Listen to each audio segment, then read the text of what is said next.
I'm Zach Martin for TIC TV and TIC Radio with our guest, Phil Thomas of AIS Resources Limited.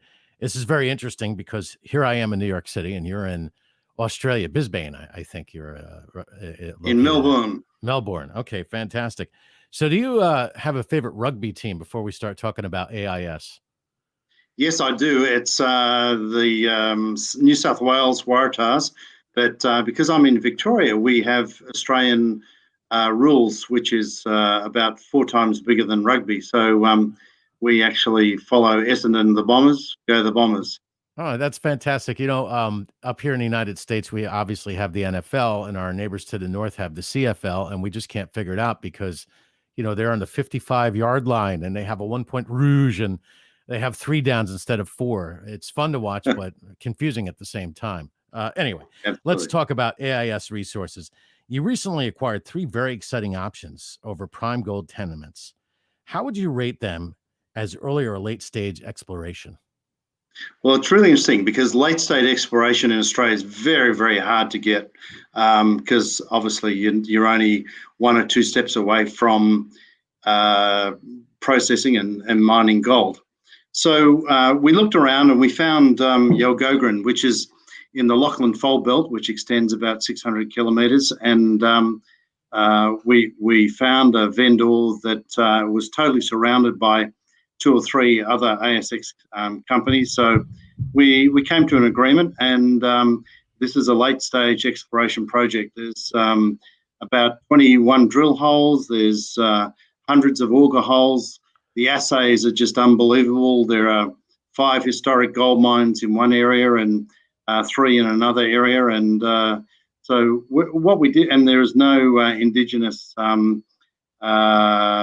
title issues that we have to deal with, which are quite tricky. So we were delighted to come to an agreement with Dennis Walsh, who also happens to be working in the huge Kirkland Fosterville mine. And Dennis had staked this area, identified the potential about 20 years ago, and wanted to joint venture with us to develop it further. And the great thing about the project is that we possibly will be able to produce a heap leach operation fairly quickly.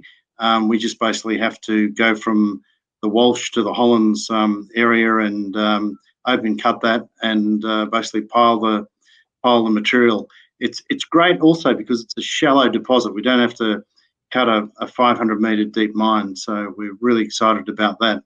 Fosterville Tuleen was a walk-up start. We basically only got 26 square kilometres, which sounds a lot, but they found 120,000 ounces of gold on the surface. The local farmer basically cashed in when things were a bit tough a couple of years ago with his metal detector, and we know that's coming from the Permian Walsh and the scree from the glacials that overlay what we call an Ordovician, which is an old meta-sediment.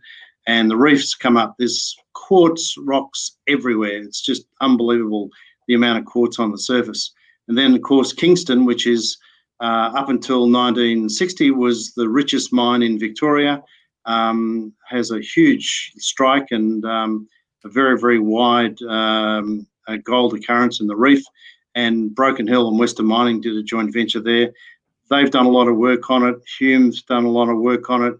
There's quite a few. So all 3 of our projects are late stage projects. Probably Kingston needs some more work in terms of identifying the volcanics and the breccias. But basically, we're absolutely elated at the fact that we've been able to get 3 high quality projects for less than probably $500,000. We're talking with Thomas, AIS Resources Limited. You see the site on the ticker. It's AISresources.com. What are your plans for Yalgogrin exploration license in New South Wales? Okay, we've booked a induced polarity survey, so we'll be able to identify the contrast between the granites and the sediments, and that will give us a really good idea where to drill. We've already got a substantial amount of information there, but having the IP survey completed would really pinpoint where we can drill, and we'll then be able to come up with an indicated and inferred resource statement. and then that will lead to a feasibility study. Parallel to that, we'll apply for a mining license, and off we go to the races. We'll be looking at developing that project very quickly because thankfully Dennis has done a lot of the work already, and so we'll just build on his work. He's got a fantastic magnetic study done. We may look at a gravity study, but I think the IP is the way to go in that area. And the farmer, Andrew, is very, very cooperative and really one of our champions to develop the deposit on his land. Phil, you're very close to Fosterville with your Tulane deposit. Is there any chance you will discover another Fosterville? Look, it's possible. We've got 5 gullies that we've mapped using deep ground radar, or at least the vendors have. And that's pretty exciting because the contrast is very, very good. There's lots of paleo channels with gold in it. So our worst case scenario is alluvial mining through those paleo channels. But we can also see a lot of reef material lying around that hasn't been carried around very far by the glacials. So we think that, or our hypothesis is that there is probably 4 or 5 major reefs underneath there, and we have the Mount William Fault running right through the middle of those areas, and the geographic landscape shows us there's weaknesses in the ground, so they're possibly shear zones where the reefs have poked through. So we're going to give it a good shot. We're probably going to spend somewhere between $600,000 and $700,000 in the next 12 months drilling using deep ground radar. And I have a hypothesis of using passive seismic, which is just coming into its own. So we'll be able to work out what's going on and basically start drilling and hopefully start some open cut mines. On the other side of the coin, in the top northwestern corner, there was already an alluvial mine with tailings, which was operated, we think, in the 80s. And as it turns out, I'll be going there tomorrow to take some samples and basically survey the area. We're with Phil Thomas of AIS Resources Limited. You can always give them a call at 604-687-6820. That's here in the States and Canada. We are on TIC TV and TIC Radio. I'm Zach Martin. Why is the area beside you within the 12 kilometers of Fosterville under a moratorium? It's such choice area that the government decided to auction the area. So there's Area 3 and Area 4, and the rumours around the mining fraternity at the moment are that those pieces of land will be possibly between $3 to $5 million to acquire the tenements. In contrast, we paid $260,000 plus $275,000 in shares. So we've bought really well into an area which is exceptionally hot, so to speak. A lot of people looking to get into that area because it's so close to Fosterville. And if you look at the seismic and the structural geology, there are faults all the way across our area, across to Golden Camel, which is next door to us, to the east. So it's a pretty hot area at the moment, and I believe there are 5 or 6 multi-million-dollar bids in to the government, and that should be released fairly shortly. Kingston seems like an unbelievable deal where you get 15% royalty. How does that come about? For no investment.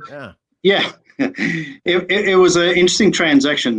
We decided to take on the 167 square kilometres of exploration licence.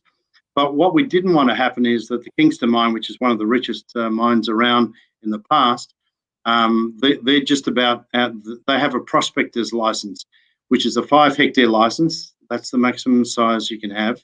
And from that prospector's licence, there is approximately 150 metres from the drill hole collar of the old BHP Western Mining joint venture mine.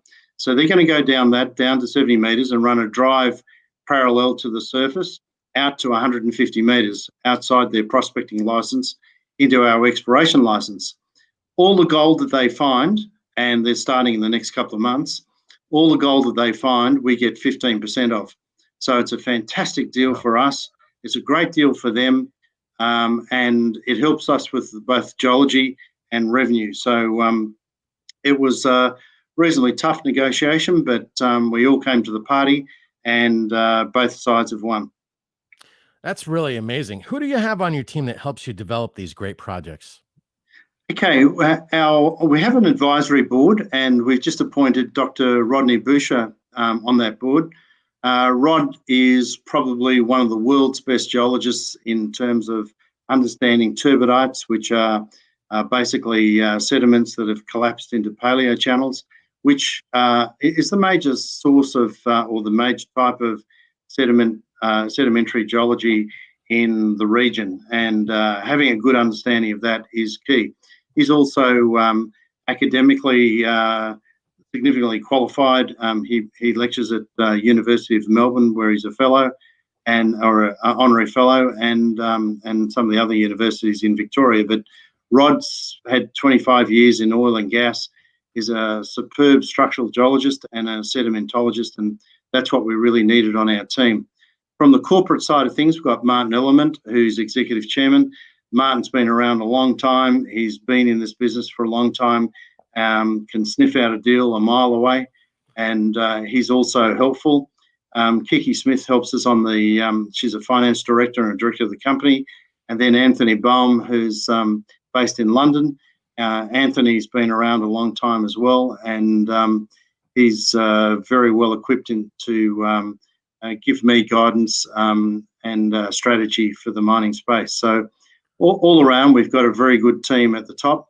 And then underneath, we have a number of junior and middle-ranking geologists who have helped, notwithstanding Dennis Walsh, who'll be our joint venture partner at Yalgogrin, who's a senior expert geologist. And obviously, his experience as exploration geologist will help us with the joint venture at Yalgogrin. And we have a very good geochemistry and geophysics team. I'm Zach Martin. This is TIC TV and TIC Radio. We're with Phil Thomas, who is of A.I.S. Resources Limited. We have the website for A.I.S, AISresources.com. Phil, what is your background in both geology as well as listed companies?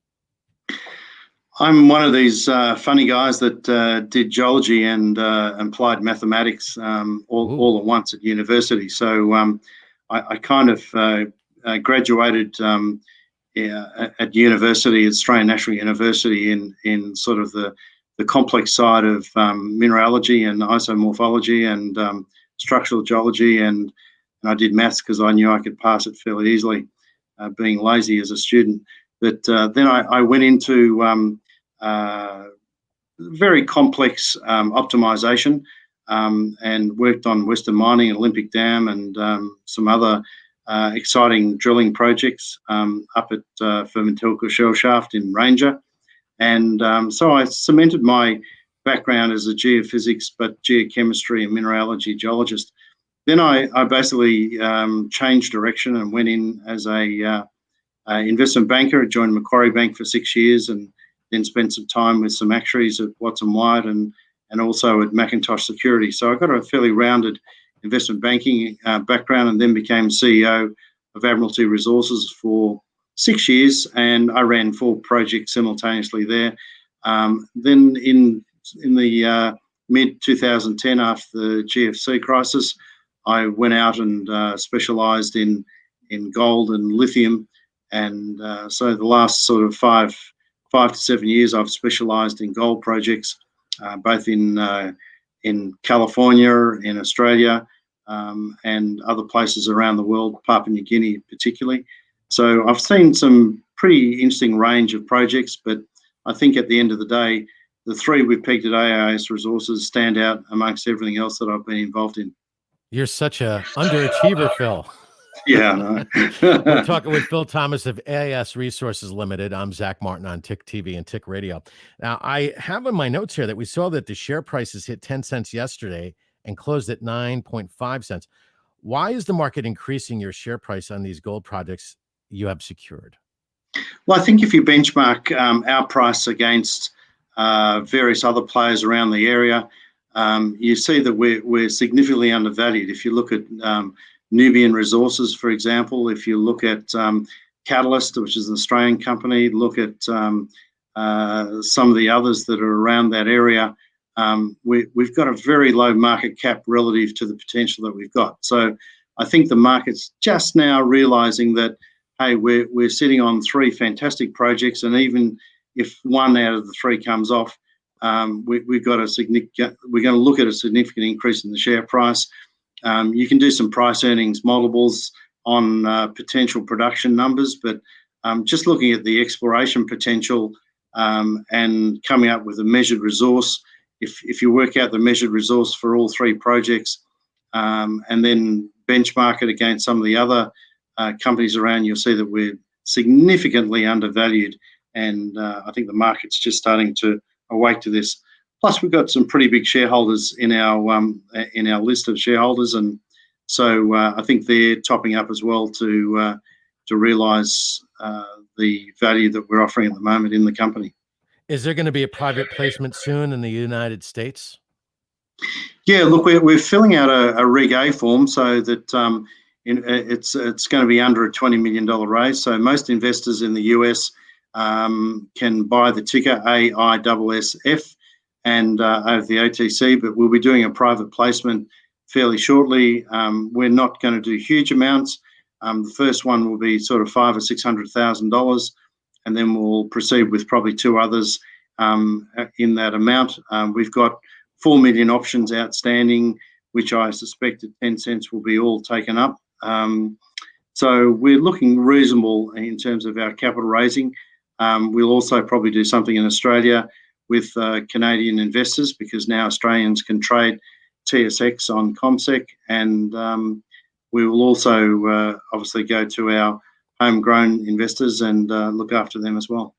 I'm talking with Phil Thomas of A.I.S. Resources Limited. We're talking gold, which is a very exciting thing to just even consider when you think about gold and the use of it and how people love to seem to get their hands on it. I know that there's somebody listening right now that's getting out the metal detector, and they're going to try to see if there's a gold mine on their property. We all do that. We all dream of making those finds, but it never happens for me. Who else is on your board at AIS? Okay, we've got Anthony Baum, who's with Carter Capital. He's on the board. Martin Element, that I spoke about, and Kiki. So we have 4 of us on the board, 2 in Canada, 1 in London, 1 in Australia. We may expand the board as the business expands, but at this stage we keep it tight. We've got a very low cash burn, probably less than $30,000 a month. So, but when exploration starts, we'll build that up to probably $60,000 or $70,000 a month across the 3 projects. I like to hear that, a low cash burn. It means you're playing it conservative and you're running a tight ship, and that always makes the investor, in my opinion, feel good. Not that I'm an expert on all of that kind of thing, all of those kind of things.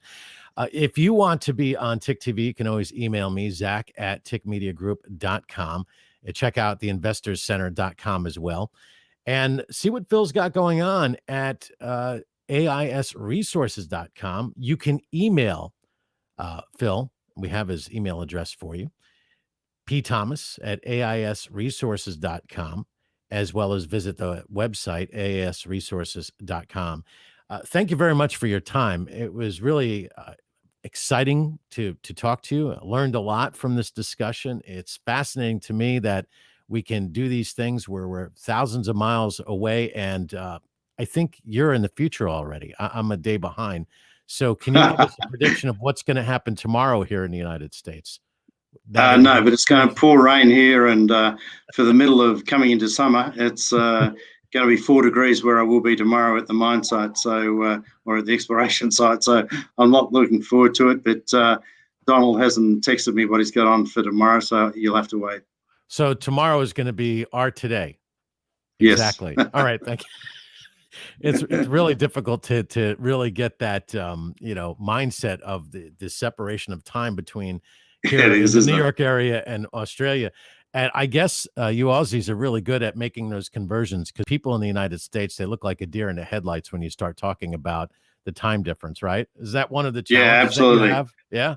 Well, yeah. Well, yeah, you're on the 22nd. I'm already on the 23rd. So yeah, you're already in the future. So let us know what happens. Well, thank you very much for joining us. It's a real pleasure. Cheers. Okay. Thanks, Zach. That's great.